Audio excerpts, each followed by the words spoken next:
Now, the table is always hot with current events and social issues, but sometimes the heat can get a little intense.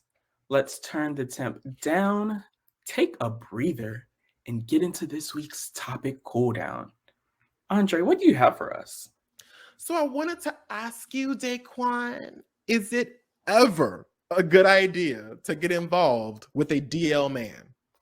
Quote unquote. No, don't do. Listen, this. If you are a young gay listening to this, think of me as like your older brother. Don't do it. Don't do that shit. I I think that, it's one of the things that, if you want to, or whatever. But I think that it's a situation where the kind of baseline, the neutral, is getting hurt in some way, if that makes any sense. Because I think a lot of times when you are interacting with a DL person, they're just trying to get it and go. And like sometimes that's the agreement. You both understand that. But I also think sometimes, feelings can get involved and you're setting yourself up for failure. But also in general, that just comes with so much different pressures. Like it's so like it's more than anything, it's annoying because you always have to be like, okay, nobody saw me come in, like stop playing. Nobody's going to hear us. Like I you want to make sure I'm not like recording or anything, like I'm not. There's just like all of these different things that come with it because they're still trying to hide it from all of society. And it's also a situation where a lot of times they'll take out their frustrations on you. They'll take out their internalized homophobia on you. And so that's why I think a lot of times it is kind of setting yourself up for failure. Honestly, I agree. And I think if you can't love me in the light of day, you will not take pleasure in me at night. And honestly, I want to make this very clear to any baby gay out there who's listening. It will never happen. It will never happen. And we've sold this narrative time and time again on TV shows and movies that the straight guy, the straight football player, the straight whatever is going to suddenly realize that, he loves you and he wants to be with you and he's ready to come out to the school. And no, bitch, that's not real life. It's not It's real not, it's a life. fairy tale. It's a fairy tale. It's called Vision. That's what my mom, so my mom used to tell me, Vision. And I think that you have to understand that this isn't just about whether or not he'll come out for you or whatever the case may be. Even just sleeping with a DL man, you risk getting killed, literally murdered. You're risking your life for a man who does not care enough Right. about you to love you in the light of day.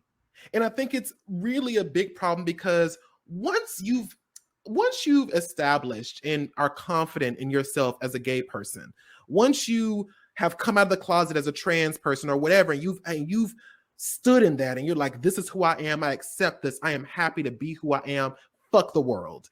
And you date someone who is not in that position, you're going back in the closet. Right back in. And I think it's such a big problem when you also see people try to force other people out of the closet too. The way I Mhm. make this very clear with the people that I date is that I am nobody's secret. I am nobody's midnight call. That's just not the kind of bitch I am. Never have been, never will be. And the reason that is because it is not my place to help you come out. I'm not going to do that. Not at I'm just all. not. I think that it is a personal experience because let's be real, a lot of these DL men are in unsafe spaces. They are in Mhm. places where they might get beat up or their parents might put them out or all these other things you're talking about in high school and stuff like that. There's so many disowned by your family or whatever the case may be. So there are some real legit reasons why people are on the DL. But what I am trying to explain to you is that it is not your place, nor is it nor do you have some magic penis that's going to suddenly make this DL man risk everything to be with you. And Right. why would you want that? In my opinion, like, why would you want someone that you couldn't hold their hand if the mood struck? Why wouldn't you want someone who's going to let you meet their friends or their chosen family? You know what I'm saying? Why would you not want someone you can't lean on when you want to in public or whatever because they're afraid of getting caught or having someone notice them or see them, or you just want to simply share them on the media on social media and God forbid even you want to marry someone one day and you're dating someone, and like there have been people who I know, not personally, but that I've read about, who have been in relationships with DL men for literally years, who have full wives and girlfriends and all this stuff. And it's like they keep thinking, well, one day he'll come for me, one day he'll come out to me. And this one person story that I read about, they said that once they asked like what we're gonna do, they had been dating this person for 10 years, and they said, what are you gonna do? Like, what are we doing here? And the guy came back the next day and tried to murder him to hide their relationship. Wow. The best scenario in a DL situation is that he'll leave and you'll never have to hear about him again. But the worst case scenario is losing your life over some dick. Right. And let's be honest, I think that's, I think that it is an interesting conversation to have about like what is the obsession with the DL men. And I think that it comes from this place of, you know, queer people aren't able to visibly show romance in the same way that straight people are. Yeah. Queer people don't see romance in the same way that straight people do. Yeah. You can see all different types of love stories for straight couples, but the few queer ones, a lot of them are that, one person and they're, hooking up with a DL football player or whatever. And I also want to make this clear. I have a clear divide between being closeted and being DL. Somebody who's closeted is somebody, they haven't really accepted it yet. They're still waiting to come out. But I think that somebody who is DL, they know, they fully know, but they're doing everything in their power to make sure nobody else knows. They're getting into relationship with women and keeping you on the side. They're spouting all of this homophobic rhetoric so that other people know I'm not with that gay shit. And so that's like that clear divide that I see between closeted and DL, and which is why I say that the baseline is getting yourself hurt, because it's all different types of, toxic, internalized homophobia going on. And I think there's another nuance to this conversation too about the reason why a lot of gay men are interested in quote unquote straight men or DL men is because they like the idea of turning someone. And I don't know where the fuck that comes from, but let's be 100% honest, honey. You can't turn a straight man gay. That's just not possible. It's not a thing. It's never been a thing. If a quote unquote straight man is interested in you, then he was never straight to begin with. He's a part of the queer community in some degree or level. Just like bisexuality is in levels and degrees, it's kind of like that. Now, whether or not somebody wants to accept that or not is neither here nor there. But you cannot turn someone. That's not a thing. That's not a thing. And I think there's also this internalized homophobia within the gay community, where it's like, I want a man. I want a man who acts like a man. And I'm not even going to front on you. When I was younger, that was my ideology as well, which got my fucking feelings hurt. But it's crazy because we've been trained to feel like, what is it like? What is the saying? Oh yeah, I like men who act like a man. I like men. If I wanted to date somebody who was feminine, I would date a girl. You know, that kind of thing. And that's another whole thing too.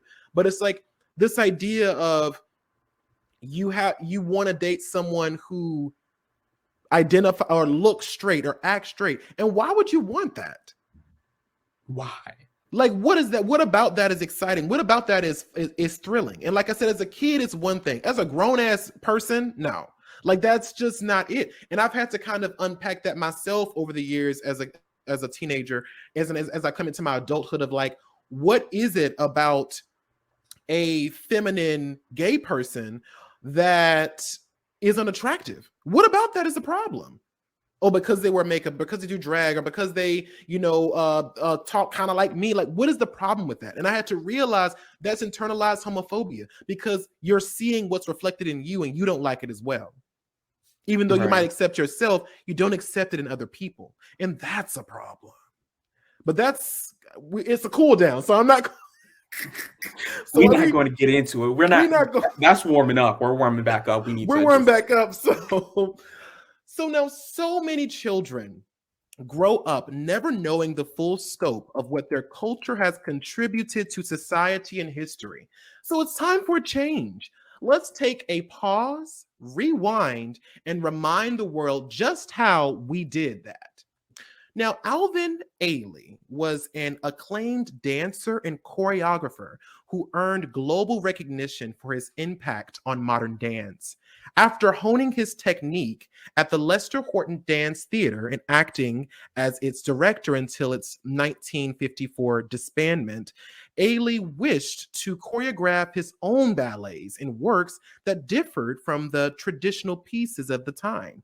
This inspired him to start the Alvin Ailey American Dance Theater in 1958, a multiracial troupe that provided a platform for talented Black dancers that traveled around the world. Now, his most popular piece, Revelations, is an ode to Southern Black church.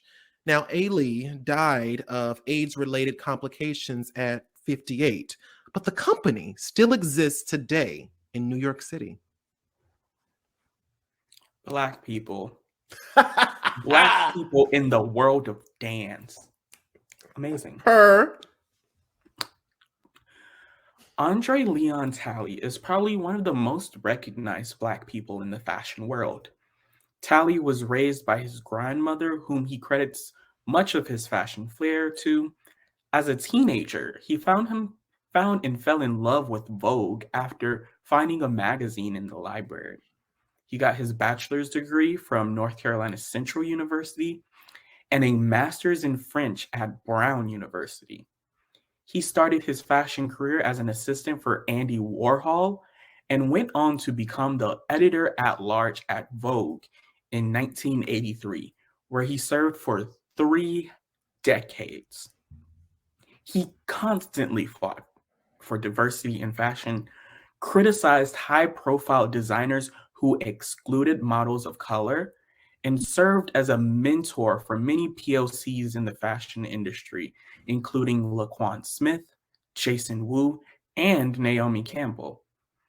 Talley has served as a fashion advisor for the Obamas, styled Michelle Obama and Serena Williams, was a board member for SCAD, and was one of the 50 most powerful gay men and women in America.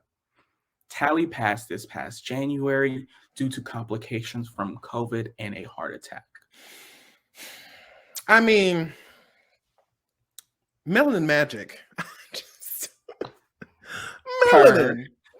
It's beautiful. It's just delicious. Like, we just stay fucking the game up. Right. Like, we love Black queer people too. Black queer people. Motherfucking purr. Like, anyway. As always, thank you all so much for watching, and keep the conversation going down in the comment box below. Don't forget to give this video a thumbs up, and if you are listening to us on our podcast, please rate and review on whatever platform you're using. You can also follow our podcast on Instagram and TikTok at The Melanin Margin for updates of new content. And if you like to follow each of us, our handles are at Daquon MUE and at Andre Talks a Lot. Now, we'll see you all next week on the Melanin Margin, where our goal is always to bring the marginalized to the spotlight in any way we can. Goodbye now.